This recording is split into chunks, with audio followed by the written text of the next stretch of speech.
नमस्ते। आशा करती हूँ आप सब कुशल मंगल होंगे। साथियों, जब भगवान श्री राम सरयू में समाधि लेने चले तो उनके साथ उनके परम भक्त हनुमान जी भी जाने की प्रार्थना की थी, परंतु भगवान श्री राम ने उन्हें समझाया था कि कलयुग में साधारण से साधारण इंसान को तुम्हारी आवश्यकता पड़ेगी।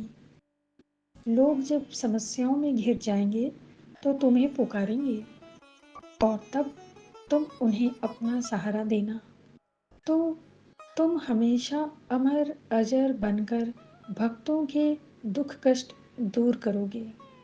अतः दुखियों पीड़ितों का सहारा बनकर उनका हमेशा साथ दिया करना, उनका मार्गदर्शन किया करना, उनके कष्टों का हरण करना मेरा आदेश रहा तुम्हें, और यह मेरा तुम्हें आशीर्वाद भी रहा।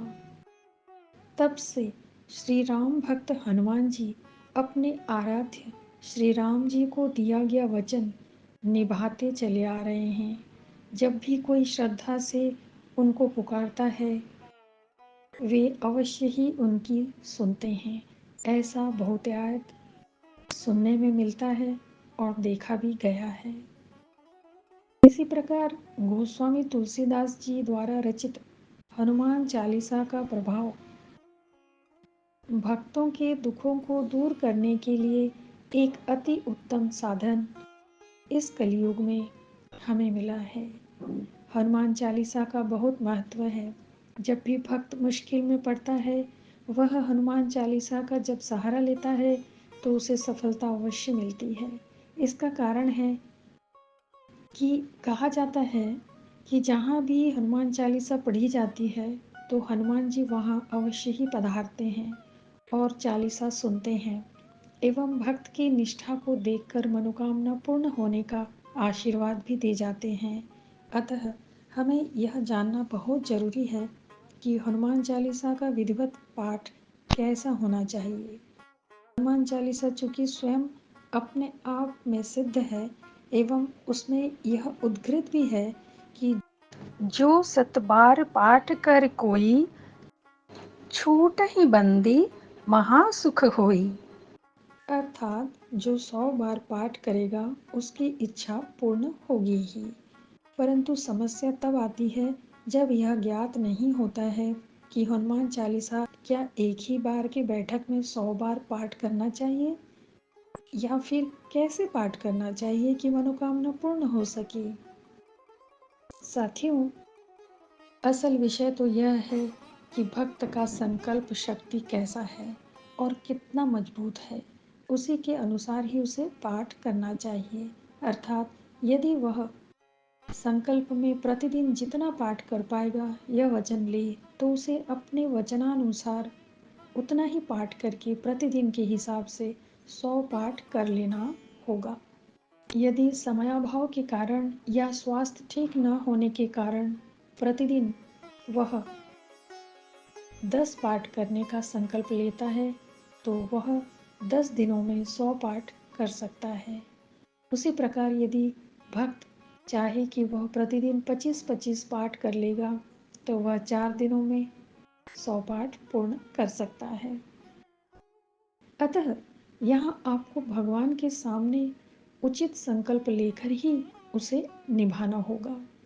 यह आपके ऊपर रहा कि आप प्रतिदिन कितना पाठ करेंगे।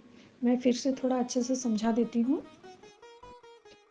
आपने संकल्प में जितना पाठ प्रतिदिन करने के लिए भगवान के पास वचन दिया है, आपको प्रतिदिन उतना ही पाठ करना होगा।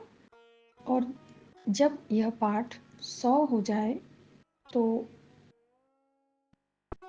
उस दिन हनुमान चालीसा पढ़ना संपूर्ण माना जाएगा। अतः मुख्य बात तो यह है कि यहाँ आपको भगवान के सामने उचित संकल्प लेकर ही उसे निभाना होगा और उसी प्रकार से पाठ करते हुए 100 पाठ पूरे करने होंगे। इस प्रकार यदि पाठ किया जाए तो अवश्य ही प्रभु कृपा वह हनुमान जी की कृपा से मनोकामना पूर्ण होती है।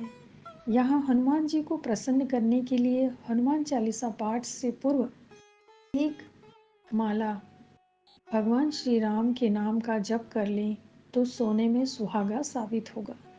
इसके अतिरिक्त मैं इतने वर्षों का अपना एक अनुभव यहाँ पर थोड़ा बोलना चाहूँगी कि यदि हनुमान चालीसा का पाठ संध्या 7 बजे के बाद किया जाए तो मनोकामना अवश्य ही पूर्ण होता है।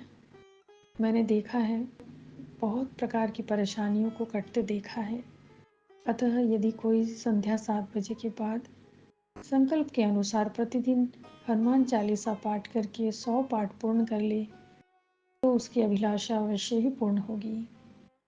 ऐसा मेरा भी मानना है एवं व्यक्तिगत अनुभव भी है। मैंने सफलता प्राप्त करते हुए बहुतों को देखा है। आशा करती हूँ साथियों, आपको आज की यह जानकारी अच्छी लगी होगी। हमारा हमेशा यही उद्देश्य होता है कि किस तरह से लोगों की समस्याएं मिटे, सही मार्ग मिले। और वर्तमान समय में लोगों के पास जो समय का अभाव हो रहा है, सभी काम में इतने व्यस्त हो रहे हैं कि बड़ी बड़ी समस्याओं का हल इस प्रकार से जल्द से जल्द हो सके और उन्हें खुशियाँ मिले। तो साथियों, आज बस इतना ही। हम फिर मिलेंगे कुछ नए विषयों को लेकर। आप सब खुश रहिए। जय रघुनाथ जी।